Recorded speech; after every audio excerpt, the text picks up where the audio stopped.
14واں پارہ مکمل ہوا۔ کل ایک پاؤ ہوا تھا، آج اس کے 3 پاؤ پڑھے گئے، اور پھر 15واں پارہ اس کا پہلا آدھا، بلکہ سورہ بنی اسرائیل کے ختم تک کل انشاءاللہ سورہ کہف سے تلاوت شروع ہوگی۔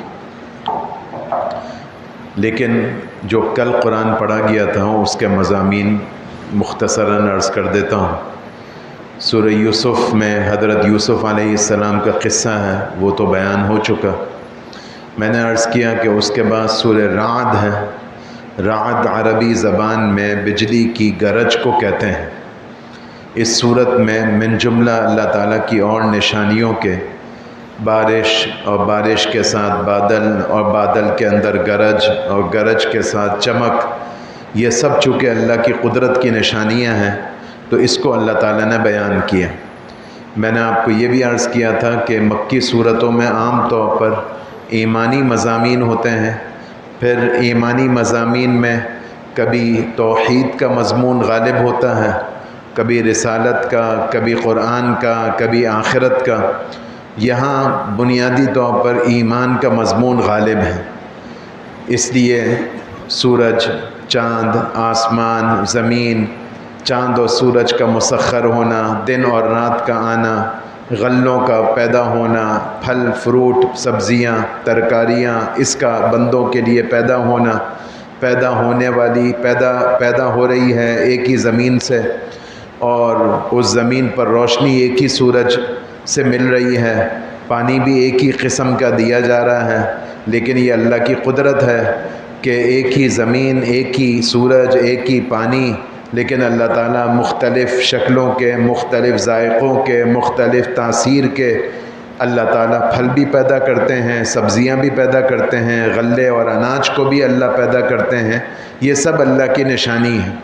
میں اور آپ، انسان اور بچہ پیدا ہوتا ہے، اس کو بھی ذکر کیا، ماں کے پیٹ میں، ماں کے رحم میں کیسے بچہ پیدا ہوتا ہے، کیسے نشو و نما پاتا ہے، اس کو اللہ تعالیٰ نے بیان کیا۔ اور یہ کہ جو میرے علاوہ، یعنی اللہ کے علاوہ جتنی چیزیں ہیں جن سے تم امیدیں باندھتے ہو، جن کا تم اثر دل میں لیتے ہو، جن کو تم اپنا خدا مانتے ہو، ان کے ہاتھ میں تو کچھ بھی نہیں ہے۔ تو یہ بات اس طرح واضح ہے جیسے دن اور رات واضح ہے، حق اور باطل واضح ہے، دن اور رات کا فرق یہ واضح ہے، ایسے تمہارے سامنے یہ واضح ہونا چاہیے کہ ایک طرف حق مذہب ہے جو توحید کی دعوت دیتا ہے، اور دوسری طرف وہ باطل مذہب ہیں جو حق کے سوا دوسری باتوں کی طرف دعوت دیتے ہیں۔ یہ سارے مضمون کو اللہ تعالیٰ نے اس صورت میں بیان کیے۔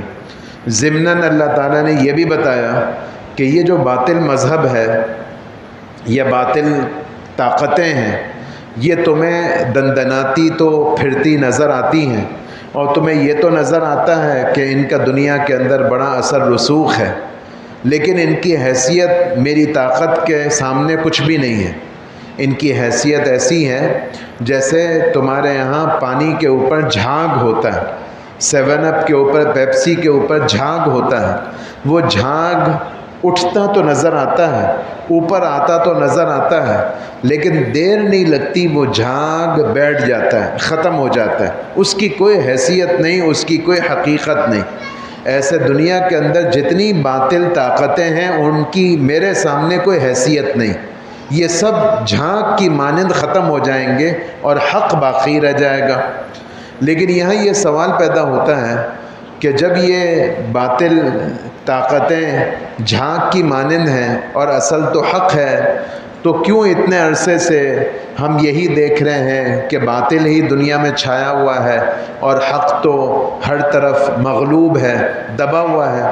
تو اس کی وجہ یہ ہے کہ حق کا وجود نہیں ہوا۔ حق جب موجود ہو جائے تو باطل واقعی جھاگ کی مانند ختم ہو جاتا ہے، لیکن حق کا وجود تو ہو۔ جیسے مثال کے طور پر سمجھانے کے لیے یہ کہا جاتا ہے کہ اندھیرا، اس کی کوئی اپنی حیثیت نہیں ہے۔ اندھیرا کس کا نام ہے؟ روشنی کے نہ ہونے کا نام اندھیرا ہے۔ اب اگر اندھیرا کمرے کے اندر ہو ہال کے اندر اندھیرا ہو، اور آدمی اس اندھیرے کو مخاطب بنا کر ڈانٹے اس اندھیرے کے سامنے بندوق اٹھا لے، اس اندھیرے کے سامنے اسلحہ اٹھا لے اور یہ کہے اے اندھیرے تم یہاں سے چلے جاؤ، میں فلانا وظیفہ پڑھنے والا ہوں، ابھی سورہ بقرہ کا ختم کروں گا اور اے اندھیرے تم ختم ہو جاؤ گے، تو کچھ بھی نہیں ہوگا۔ اس آدمی کو یہ چاہیے کہ اتنا شور نہ مچائے اور اسلحے کا زور نہ دکھائے، صرف یہ کوشش کرے کہ بجلی کا کنیکشن حاصل کر لے اور بٹن دبا دے۔ ادھر بٹن دبائے گا اور بتی جلے گی اور اندھیرے کو دھکا دینے کے لیے کوئی طاقت استعمال نہیں کرنی پڑے گی۔ اندھیرا اس لیے تھا کہ روشنی نہیں تھی، جیسے ہی روشنی آئی وہ اندھیرا کافور ہو گیا۔ بالکل اسی طرح باطل جو دنیا میں چھاتا ہے وہ اس لیے کہ حق وجود میں نہیں آتے، اور حق وجود میں اللہ لائیں گے، لیکن اس کے لیے میں اور آپ ہماری کوئی ذمہ داری ہے، اور وہ ذمہ داری یہ ہے کہ وہ حق یعنی دین اس کو اپنی زندگیوں میں زندہ کریں۔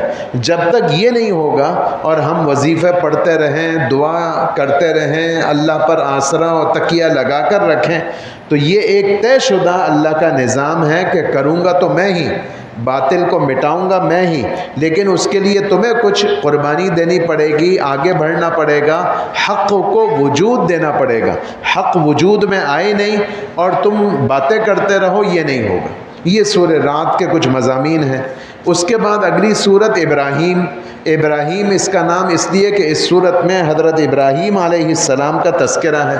حضرت ابراہیم علیہ السلام کا تذکرہ اس لیے ہے، میں نے پہلے دن آپ کو کہا کہ مکے کے جو کافر لوگ تھے وہ رسول اللہ صلی اللہ علیہ وسلم کو تو نہیں مانتے تھے، لیکن ابراہیم علیہ السلام کی شخصیت ان کے ہاں مسلم تھی۔ تو ابراہیم علیہ السلام کا تذکرہ کیا گیا کہ ابراہیم علیہ السلام کو تو تم مانتے ہو، تو وہ ابراہیم علیہ السلام کی تعلیمات کو تو معلوم کرو اور پڑھو اور سنو کہ وہ ابراہیم کس بات کی دعوت دیا کرتے تھے۔ وہ ابراہیم تو دعوت دیا کرتے تھے توحید کی۔ اس ابراہیم کے بنائے ہوئے بیت اللہ میں آج تم نے بت رکھے ہوئے، اور وہی ابراہیم نے جب بیت اللہ کی تعمیر کری تو اللہ تعالیٰ سے دعا کری کہ اے اللہ مجھے بت پرستی سے بچا۔ 2 دن پہلے بھی میں نے یہ بات کہی تھی، اے اللہ مجھے بت پرستی سے بچا۔ تو وہ ابراہیم جو اپنے لیے اللہ تعالیٰ سے دعا کر رہے ہیں کہ اے اللہ مجھے بت پرستی سے بچا، اسی ابراہیم کے نام لیوا ہو کر، اسی ابراہیم کی نسل میں ہونے کا دعویٰ کر کے تم نے اسی ابراہیم کے بنائے ہوئے بیت اللہ میں 360 بت رکھے ہوئے۔ یہ اللہ تعالیٰ نے مضمون بیان کیا، اس واسطے اس سورت کا نام سورہ ابراہیم ہے۔ اس کے علاوہ اس صورت میں بھی اللہ تعالیٰ نے ایمان کو بیان کیا، اور بنیادی طور پر قرآن اللہ کی سچی کتاب اور رسول اللہ صلی اللہ علیہ وسلم اللہ کے سچے رسول، اس کو بیان کیا۔ اور محمد صلی اللہ علیہ وسلم پہلے کوئی رسول نہیں ہے جو دنیا میں آئے ہیں، ماضی میں بھی رسول آئے، موسیٰ علیہ السلام بھی آئے، دیگر انبیاء علیہ السلام بھی آئے۔ وہ انبیاء علیہ السلام جو پیغام لے کر آئے، محمد صلی اللہ علیہ وسلم بھی اسی پیغام کو لے کر آئے، اور وہ پیغام بنیادی طور پر 2 باتوں پر مشتمل، ایک توحید اور دوسرا مرنے کے بعد کی زندگی آخرت کی۔ اس مضمون کو اللہ نے بیان کیا۔ نہیں مانتے نہ مانو، تم شیطان کے چکر میں ہو، یہ شیطان جو تمہیں پٹی پڑھا رہا اور یہ شیطان جو تمہیں غلط رستے پر ڈال رہا، یہ شیطان آخرت میں تمہیں کوئی کام نہیں آئے گا، اپنا ہاتھ تم سے ہٹا لے گا اور وہ تمہیں حوالے کر دے گا دوزخ کے۔ حوالے کیا کرے گا؟ یہ بھی تمہارے ساتھ دوزخ میں پڑا ہوا ہوگا۔ ایک مضمون اللہ تعالیٰ نے اس صورت میں یہ بیان کیا کہ ایمان کی مثال دی کھجور کے درخت کے ساتھ۔ کھجور کا درخت تو میں کہہ رہا ہوں اس لیے کہ رسول اللہ صلی اللہ علیہ وسلم نے بتایا، ورنہ قرآن میں تو یوں کہا کہ ایمان کی مثال اس پاکیزہ درخت کی سی ہے جس کی جڑیں مضبوط ہوں، زمین میں گئی ہوئی ہوں، تنا اس کا خوب اوپر کو نکلا ہوا ہو، شاخیں اس کی پھیلی ہوئی ہوں، پھل اس میں خوب آتا ہو۔ ایمان کی مثال اس درخت کی سی ہے۔ رسول اللہ صلی اللہ علیہ وسلم نے صحابہ کی مجلس میں پوچھا کہ جانتے ہو اس آیت میں جس درخت سے ایمان کو تشبیہ دی گئی ہے تو وہ کون سا درخت ہے؟ تو صحابہ جواب نہ دے سکے۔ رسول اللہ صلی اللہ علیہ وسلم نے بعد میں فرمایا وہ کھجور کا درخت ہے۔ اس مجلس میں عبداللہ ابن عمر رضی اللہ عنہما بھی موجود تھے، لیکن حضرت عمر رضی اللہ عنہ کے صاحبزادے عمر میں چھوٹے تھے۔ ان کے دل میں یہ آیا کہ یہ درخت کھجور کا ہوگا، لیکن چونکہ بڑے صحابہ خاموش رہے، انہوں نے جواب نہیں دیا، تو انہوں نے یہ سوچا کہ بڑے حضرات چپ ہیں، میری کیا حیثیت کہ میں اس سوال کا جواب دوں۔ جب گھر گئے تو والد صاحب سے ذکر کیا کہ اللہ کے نبی نے بتایا کہ اس درخت سے مراد کھجور کا درخت ہے، اور اللہ کے نبی نے جب سوال پوچھا تو میرے دل میں آ رہا تھا کہ میں جواب دے دوں، لیکن میں شرم کی وجہ سے، ادب کی وجہ سے چپ رہا۔ تو عمر رضی اللہ عنہ نے کہا ارے بھائی تم بول لیتے اور تمہارا جواب اللہ کے نبی درست بتاتے تو مجھے کتنی خوشی ہوتی، جیسے باپ کو خوشی ہوتی ہے کہ بھری مجلس میں میرے بیٹے کا دیا ہوا جواب رسول اللہ صلی اللہ علیہ وسلم نے اس کو درست قرار دیا۔ تو ایمان کو جو تشبیہ دی کھجور کے درخت کے ساتھ، وہ کس لیے دی؟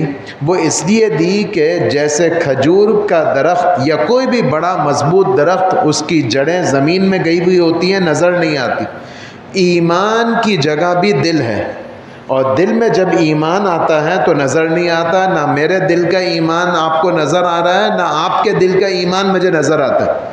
رسول اللہ صلی اللہ علیہ وسلم نے شہادت کی انگلی اٹھائی اور دل کی طرف اشارہ کر کے فرمایا التقوی ہا ہونا، التقوی ہا ہونا، التقوی ہا ہونا، تقوی تو یہاں ہوتا ہے، تقوی تو یہاں ہوتا ہے، تقوی تو یہاں ہوتا ہے۔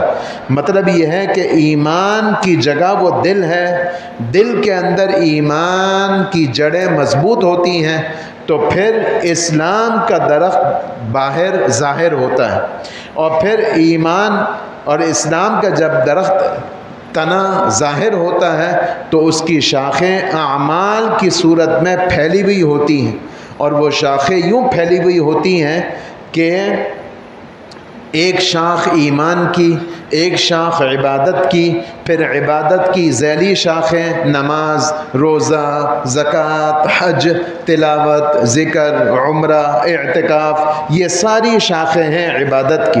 اور پھر صرف عبادت یہ ایک شاخ نہیں ہے، اس کے علاوہ بھی شاخیں ہیں، معاشرت بھی ہیں، معاملات بھی ہیں، اخلاق بھی ہیں۔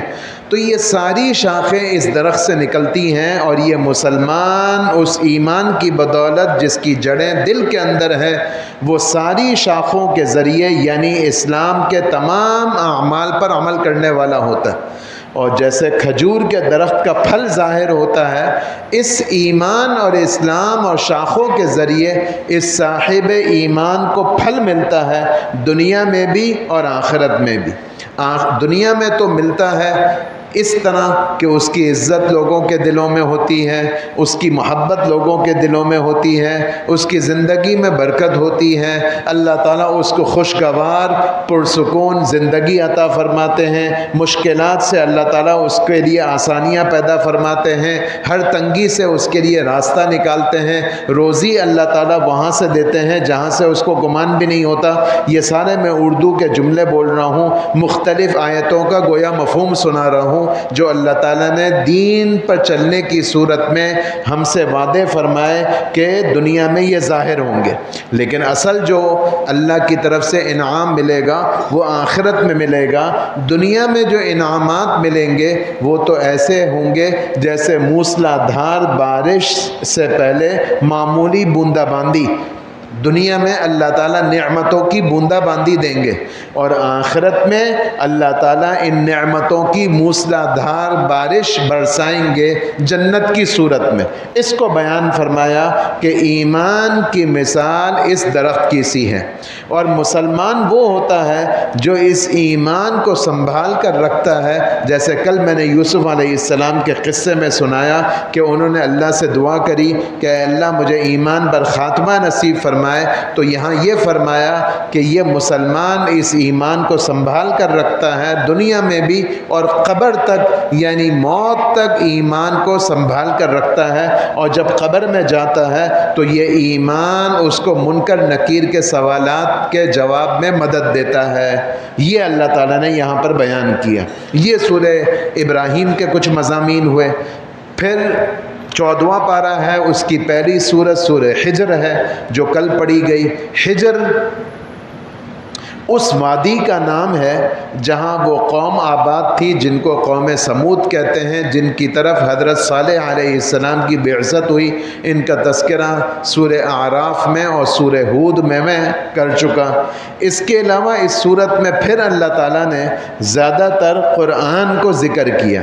ایک تو یہ بتایا کہ یہ قرآن ہم نے نازل کیا اور اس کی حفاظت کی ذمہ داری ہم نے لی ہے، اور حفاظت کی ذمہ داری ہم نے یوں لی کہ آسمانی کتب یا آسمانی کلام ماضی میں بھی اترا، زبور کی صورت میں، انجیل کی صورت میں، تورات کی صورت میں، لیکن اس کی حفاظت کا ذمہ ہم نے نہیں لیا۔ لہذا کیا ہوا کہ اوریجنل اور اصل تورات، انجیل، زبور خود ان یہودیوں یا عیسائیوں کے پاس بھی نہیں ہے، لیکن ہمیں اللہ تعالیٰ نے وہ قرآن دیا کہ الحمد سے لے کر والناس تک کے قرآن پر ہم قسم کھا کر کہہ سکتے ہیں کہ یہ وہی قرآن ہے جو رسول اللہ صلی اللہ علیہ وسلم پر اترا، اور رسول اللہ صلی اللہ علیہ وسلم اس قرآن کو ہر رمضان میں سنایا کرتے تھے۔ کس کو؟ حضرت جبرائیل کو۔ اور جس سال وصال ہوا، جس سال وفات ہوئی، اس سال جب رمضان آیا تو رسول اللہ صلی اللہ علیہ وسلم نے 2 مرتبہ حضرت جبرائیل کو قرآن سنایا۔ تو یہ وہی اوریجنل اور اصل قرآن ہے جو رسول اللہ صلی اللہ علیہ وسلم پر اترا۔ یہی اوریجنل شکل میں ہمارے پاس موجود ہے۔ اس کی حفاظت اللہ نے کی۔ حفاظت کرنے کے لیے اللہ تعالیٰ نے مختلف اسباب دنیا میں پھیلا دیے۔ ان اسباب میں سے ایک سبب یہ کہ مسلمانوں کے لیے اور مسلمانوں کے بچوں کے لیے حفظ کرنا اللہ نے آسان کر دیا۔ پھر اللہ نے اس حفاظت کی ایک شکل یہ قائم فرمائی کہ علماء نے اس قرآن کے مضامین کو محفوظ کیا۔ محفوظ صرف نہیں کیا، امت میں منتقل کیا۔ مدارس کی صورت میں، علماء کی صورت میں اللہ تعالیٰ نے اس کی حفاظت کا بندوبست کیا۔ پھر ہم سے یہ کہا اس صورت میں کہ اے مسلمانوں، ہم نے تمہیں یہ قرآن دیا، تم اس کی قدر کرو۔ قدر کو اللہ تعالیٰ نے یوں بیان کیا کہ رسول اللہ صلی اللہ علیہ وسلم سے یہ فرمایا کہ اے ہمارے حبیب، اب دیکھیے گا خطاب حضور علیہ السلام کو ہے، لیکن اصل میں سنانا مجھے اور آپ کو ہے۔ اللہ تعالیٰ نے اپنے حبیب کو یہ کہا کہ اے ہمارے حبیب، یہ جو لوگوں کے پاس دنیا کی نعمتیں ہیں ان کی طرف آپ للچائی ہوئی نگاہ سے بھی نہ دیکھیے گا۔ کیوں؟ اس لیے کہ ہم نے آپ کو قرآن دیا، اور پورا قرآن نہ بھی دیتے تو ہم نے آپ کو پتہ ہے کیا دولت دی؟ ہم نے آپ کو سورہ فاتحہ دی۔ یہ سورہ فاتحہ بیش بہا نعمت ہے بنسبت ان تمام چیزوں کے جس پر لوگ آج فخر کرتے ہیں۔ اس لیے اے ہمارے حبیب، آپ لوگوں کے پاس جو دنیا کی نعمتیں ہیں ان کی طرف للچائی ہوئی نگاہ سے نہ دیکھیں۔ تو حضور تو للچائی ہوئی نگاہ سے نہیں دیکھا کرتے تھے۔ مجھے اور آپ کو سنایا کہ تمہیں ہم نے یہ قرآن کی دولت دی، اس کی قدر کرو۔ اس میں اللہ تعالیٰ نے اسی صورت میں حضرت لوط علیہ السلام، ابراہیم علیہ السلام کا ذکر کیا جو میں نے آپ کو 12ویں پارے میں سنا چکا۔ اگلی صورت سورہ نحل ہے جہاں سے آج تلاوت ہوئی۔ نحل عربی زبان میں شہد کی مکھی کو کہتے ہیں۔ اس صورت میں اللہ تعالیٰ نے اپنی قدرت کے مظاہر کے طور پر شہد کی مکھی کا ذکر کیا اور عجیب انداز سے ذکر کیا، اور لوگوں نے اس کی وضاحت کری کہ اے مسلمانوں، اور اے مسلمانوں صرف مسلمان نہیں بلکہ ساری انسانیت مانتی ہے کہ شہد بہت بڑی دولت اور بہت بڑی نعمت ہے۔ تم مسلمان بھی مانتے ہو، غیر مسلم بھی مانتے ہیں۔ کبھی تم نے غور کیا کہ یہ شہد تمہیں ملتا کہاں سے؟ یہ شہد کی مکھی سے ملتا ہے، اور یہ شہد کی مکھی کا فضلہ ہے جس کو تم جمع کر کے مہنگے داموں خریدتے ہو، مہنگے داموں بیچتے ہو، اس کی قدر کرتے ہو، لیکن یہ شہد کی مکھی سے میں نے تمہیں یہ نعمت دی۔ یہ تم نے قدر کرا، تم نے سوچا کہ یہ میں اللہ کی قدرت ہے کہ تمہیں یہ شہد نصیب ہوتا ہے، اور شہد کی مکھی کا فضلہ یہ شہد بنتا ہے، اور یہ مکھی یہ فضلہ کیسے نکالتی ہے؟ اس کے لیے میں اللہ نے شہد کی مکھیوں کا ایک پورا میکینزم بنایا، جس میں تم غور کرو تو حیران ہو جاؤ گے کہ ایک جگہ پر درخت میں ہم دیکھتے ہیں کہ مکھی چھتا بناتی ہے، اس ہر چھتے کے اندر 600 خانے ہوتے ہیں، اور ہر خانہ بالکل اس کا سائز ایک برابر، اور وہاں ایک بادشاہ ملکہ مکھی ہوتی ہے جس کا وہ پورے چھتے پر کنٹرول ہوتا ہے۔ پھر جیسے تمہاری فیکٹریوں میں مختلف ڈپارٹمنٹ ہوتے ہیں، تو یہ ملکہ اس چھتے کے اندر مختلف شعبے بناتی ہے۔ ایک شعبہ پہرے داری کا ہوتا ہے، جو اسکروٹنی کر کے فلٹر کر کے باہر سے آنے والی مکھیوں کو سکین کرتی ہے کہ کہیں جراثیم چھتے میں نہ آ رہے ہوں۔ ایک وہاں محکمہ ہے جو گویا زچہ خانہ ہے، میٹرنیٹی ہوم ہے کہ یہ مکھیاں انڈے دیں گی، اس کے لیے مستقل نظام ہے۔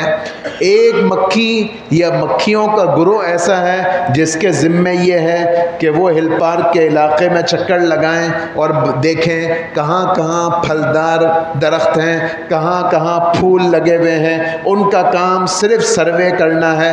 سروے کر کے ایک اور جماعت ہے مکھیوں کی، اس کو بتائیں گے کہ ہاں تم ہل پارک چلے جاؤ، وہاں پر باغ ہے، باغ میں فلاں فلاں پھول ہیں، اس پھول سے تم رس چوس کر آ جاؤ۔ لیکن خیال کرنا، جس درخت کا تم جس پھول کا یا جس درخت کا تم رس چوس لو تو وہاں کوئی مارک لگا دینا، کوئی نشان لگا دینا، تاکہ دیگر مکھیوں کو پتہ ہو کہ یہاں سے کسی اور ہماری بہن مکھی نے رس چوس دیا ہے، اب ہمیں وہاں پر نہیں جانا۔ اب یہ باتیں ہم مرد یا ہم انسان یہ بھی اس اتنے حسن کے ساتھ اور خوبی کے ساتھ کوئی فیکٹری نہیں چلا سکتے، اور میں اللہ مکھی کے ذریعے یہ کر رہا ہوں۔ پھر یہ مکھی پاخانہ نکالتی ہے، اس کو تم جمع کر کے مہنگے داموں کاروبار کرتے ہو، مہنگے داموں خریدتے ہو، اس میں تمہارے لیے شفا رکھی۔ یہ سب میری قدرت کا نمونہ ہے۔ اسی قدرت کا نمونہ ہے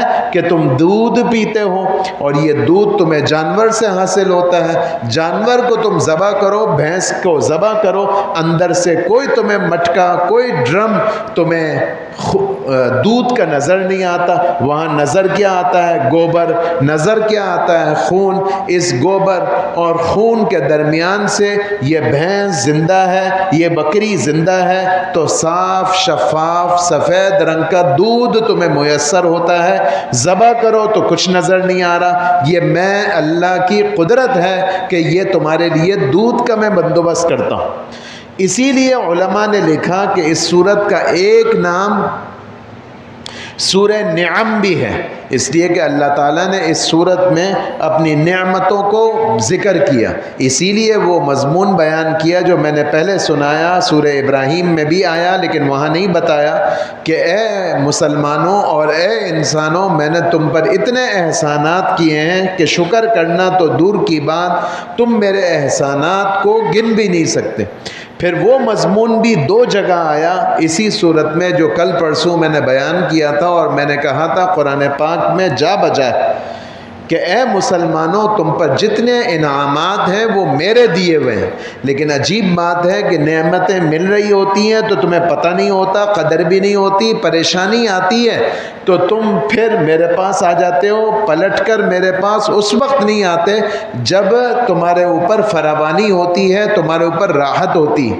اور یہ بھی بتایا کہ دیکھو سجدے کے لائق اکیلا میں اللہ ہوں، اس لیے کہ میں اللہ ہی اکیلا خالق ہوں۔ دنیا میں جتنی تمہیں طاقتیں نظر آتی ہیں ان میں سے کوئی ایک طاقت یہ بتا دو، بشمول امریکہ کے، بشمول چین کے، جس نے ایک مکھی بھی کبھی پیدا کی ہو۔ سجدہ حق اس ذات کا ہے جو خالق ہو، اور خالق میرے سوا کوئی نہیں، اس لیے میں اپنی عبادت میں شرک کو قبول نہیں کروں گا۔ تم اپنے کاروبار میں کسی کو شریک نہیں کرتے، شریک کرنا دور کی بات ہے، تمہارا ملازم اور تمہارے گھر میں کام کرنے والی ماسی کبھی تھوڑی اپنی حدود سے آگے بڑھنے لگ جائے تو تم پریشان ہو جاتے ہو، سوچ میں لگ جاتے ہو کہ کہیں یہ مجھے نقصان نہ پہنچا دے، یہ کہیں میری کمپنی پر، میرے کاروبار پر قبضہ نہ کر لے، تو تم 2% کے کاروبار میں اپنے لیے شرکت کو گوارا نہیں کرتے۔ میں اللہ حقیقی خالق، حقیقی مالک، میں کیوں برداشت کر لوں جب تم میرے ساتھ کسی کو شریک کرو گے؟ یہ سارے مضامین اللہ تعالیٰ نے اس صورت میں بیان کیے، یہ میں نے اس کا تھوڑا سا خلاصہ سنا دیا۔ اس کے بعد 15واں پارہ، اس میں 2 صورتیں ہیں، جس میں سے پہلی صورت آج پڑھ لی گئی بنی اسرائیل، اس میں 2 مضمون شروع میں اللہ تعالیٰ نے بیان کیے، بس انہی 2 مضمون کو بیان کرنے پر اکتفا کروں گا۔ ایک تو پہلی آیت میں اللہ تعالیٰ نے معراج کا قصہ سنایا۔ رسول اللہ صلی اللہ علیہ وسلم اور دیگر انبیاء علیہم السلام جب دنیا میں آتے تھے اور یہ دعویٰ کرتے تھے کہ ہم اللہ کے پیغمبر ہیں، تو لوگ یہ پوچھتے تھے کہ ہم کیسے مانیں آپ کے دعوے کو کہ آپ اللہ کے بھیجے ہوئے ہیں؟ تو اللہ تعالیٰ نبی کو کوئی آئیڈنٹیٹی دیتے تھے، کوئی نشانی دیتے تھے جس سے یہ پتہ چلے کہ یہ اللہ کے بھیجے ہوئے ہیں۔ جیسے دنیا کے اندر کوئی کمپنی میں کوئی ملازم داخل ہوتا ہے تو کمپنی میں تو سینکڑوں ملازم ہیں، گارڈ کو، چوکیدار کو بھی نہیں معلوم ہے کہ یہ ہمارے یہاں کام بھی کرتا ہے نہیں کرتا، تو آپ دیکھتے ہیں سارے ملازمین کو، افسران کو کہا جاتا ہے یہ فلانا کارڈ اپنے ساتھ لٹکا کر رکھو، اور وہ گیٹ پر مشین لگی ہوگی، یہ کارڈ اسکین کرنا تو دروازہ کھل جائے گا اور گارڈ کو پتہ چل جائے گا کہ تم واقعی اس کمپنی کے ملازم۔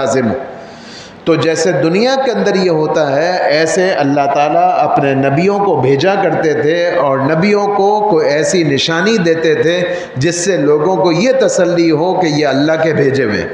وہ نشانی کو معجزہ کہا جاتا ہے۔ معجزہ کا معنی عاجز کرنے والا، یعنی وہ نشانی ایسی ہوتی تھی کہ اس کو کوئی کاپی نہیں کر سکتا تھا، وہ نشانی اسی نبی کے ساتھ خاص ہوتی تھی، اور یہ دلیل ہوتی تھی اس بات کی کہ یہ اللہ کے بھیجے ہوئے۔ ہر نبی کو اللہ تعالیٰ نے معجزات دیے، ہمارے نبی محمد صلی اللہ علیہ وسلم کو اللہ تعالیٰ نے سب سے زیادہ معجزات دیے۔ بعض علماء نے گن گن کر 300 سے زیادہ معجزات گنوائے۔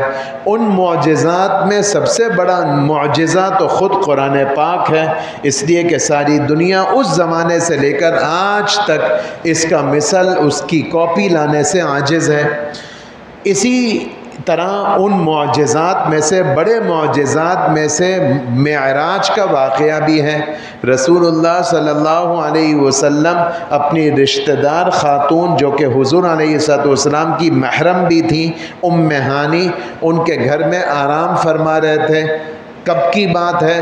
تو بعض علماء کہتے ہیں 27 رجب 12 نبوی کا قصہ ہے، بعض علماء نے آگے پیچھے کی تاریخ یا آگے پیچھے کا سال بتایا، بہرحال ہجرت سے پہلے کا قصہ ہے اور طائف کے بعد کا قصہ ہے۔ رسول اللہ صلی اللہ علیہ وسلم ام ہانی کے گھر پہ آرام فرما رہے تھے، حضرت جبرائیل حاضر خدمت ہوئے، حضور کو جگایا، بیت اللہ لے کر گئے، بیت اللہ کے اندر حتیم میں لٹایا، رسول اللہ صلی اللہ علیہ وسلم کا سینہ چاک کیا گیا، اس میں سے دل کو نکالا گیا، پھر دل کو چیرا گیا اور زمزم کے پانی سے اس کو دھویا گیا اور دوبارہ دل کو سی دیا گیا۔ پھر رسول اللہ صلی اللہ علیہ وسلم کے لیے ایک جانور کو لایا گیا جو خچر سے بڑا تھا، گھوڑے سے چھوٹا تھا، اور رسول اللہ صلی اللہ علیہ وسلم کو اس پر سوار کر کے بیت المقدس لے جایا گیا۔ رسول اللہ صلی اللہ علیہ وسلم نے بیت المقدس پہنچ کر 2 رکعت نماز تحیۃ المسجد پڑھی۔ پھر رسول اللہ صلی اللہ علیہ وسلم کے لیے خودکار سیڑھی لائی گئی۔ خودکار سیڑھی آپ کے ہاں لفٹ، ایسکیلیٹر، آپ جو بھی اس کو کہہ لیں، ایک سیڑھی آٹومیٹک لائی گئی اور رسول اللہ صلی اللہ علیہ وسلم اس سیڑھی پر چڑھ کر آسمانوں پر گئے۔ پہلا آسمان، دوسرا آسمان، تیسرا، چوتھا، پانچواں، چھٹا، ساتواں، ہر آسمان پر کسی نہ کسی نبی سے ملاقات ہوئی۔ ساتویں آسمان پر ابراہیم علیہ السلام سے ملاقات ہوئی۔ ابراہیم علیہ السلام سے ملاقات کرنے کے بعد حضرت جبرائیل رسول اللہ صلی اللہ علیہ وسلم کو فرمانے لگے کہ آپ کا سفر یہاں ختم نہیں ہوا، آپ کو آگے بھی پرواز کر کے جانا ہے۔ آگے ایسی جگہ آئی جہاں رسول اللہ صلی اللہ علیہ وسلم نے قلم کے لکھنے کی آواز سنی۔ یہ کیا ہے اے جبرائیل؟ تو حضرت جبرائیل نے بتایا یہ تقدیر کے لکھنے والے فرشتے ہیں، یہ اس کی آواز آپ کو سنائی دی جا رہی ہے۔ آگے رسول اللہ صلی اللہ علیہ وسلم کو بیری کا ایک درخت نظر آیا جس پر روشنی تھی، وہ روشنی نہیں تھی، اللہ کا نور تھا جس کی تجلی ظاہر ہو رہی تھی۔ پھر رسول اللہ صلی اللہ علیہ وسلم سے حضرت جبرائیل نے فرمایا کہ میرا آپ کا ساتھ بیت اللہ سے لے کر یہاں تک کا تھا، آگے میرے پاس اجازت نہیں ہے آگے جانے کی، البتہ آپ کو اللہ نے بلایا ہے، آپ جا سکتے ہیں۔ رسول اللہ صلی اللہ علیہ وسلم آگے کا سفر اکیلا فرمایا اور اللہ سے ملاقات ہوئی، اللہ کا دیدار ہوا، اللہ کا کتنا قرب ملا، اللہ سے کتنے قریب ہوئے، اس کی حقیقت اللہ جانے اور اللہ کا نبی جانے۔ وہاں پر رسول اللہ صلی اللہ علیہ وسلم کو سورہ بقرہ کی آخری آیتیں تحفے کے طور پر دی گئیں۔ وہاں پر رسول اللہ صلی اللہ علیہ وسلم کو نماز کا تحفہ دیا گیا۔ پھر واپسی کا سفر شروع ہوا، چھٹے آسمان پر موسیٰ علیہ السلام سے ملاقات ہوئی اور وہ پھر مشہور بات جو موسیٰ علیہ السلام نے پوچھی، آپ کو کوئی تحفہ ملا؟ تو بتایا 50 نمازیں۔ موسیٰ علیہ السلام نے کہا آپ کی امت یہ 50 نمازیں پڑھے گی نہیں، اللہ تعالیٰ سے کچھ رعایت لے لیں۔ تو 9 مرتبہ رسول اللہ صلی اللہ علیہ وسلم آنا جانا کرتے رہے اللہ تعالیٰ کے درمیان اور موسیٰ علیہ السلام کے درمیان، ہر مرتبہ 5 نمازوں کی رعایت لیتے رہے۔ 9 مرتبہ میں 45 نمازوں کی رعایت ہو گئی، 5 نمازیں رہ گئیں۔ موسیٰ علیہ السلام نے کہا اس میں بھی کمی کرا لیں، اللہ تعالیٰ نے رسول اللہ صلی اللہ علیہ وسلم نے فرمایا بھائی مجھے شرم آتی ہے، مزید میں رعایت نہیں کرا سکتا۔ پھر واپسی میں بیت المقدس آئے تو بیت المقدس میں دوبارہ سارے انبیاء علیہم السلام اکٹھے تھے۔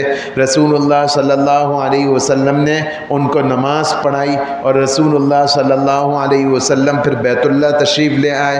صبح کو رسول اللہ صلی اللہ علیہ وسلم نے مکے والوں کو بتایا کہ آج اللہ تعالیٰ نے راتوں رات مجھے آسمانوں کی سیر کرائی، تو مکے والے اپنے اوپر چادر ڈال کر دوسری طرف منہ کر کے تمسخر اور استہزاء کے انداز میں ہنسنے لگے۔ دیکھو ہم نہ کہتے تھے یہ دیوانہ ہو گیا ہے، اس کی عقل ماری گئی ہے، کیسی بہکی باتیں کرتا ہے۔ اچھا اگر آپ بیت المقدس ہو کر آئے ہیں تو بتاؤ تو صحیح بیت المقدس میں کھڑکیاں کتنی ہیں، دروازے کتنے ہیں، پنکھے کتنے لگے ہوئے ہیں؟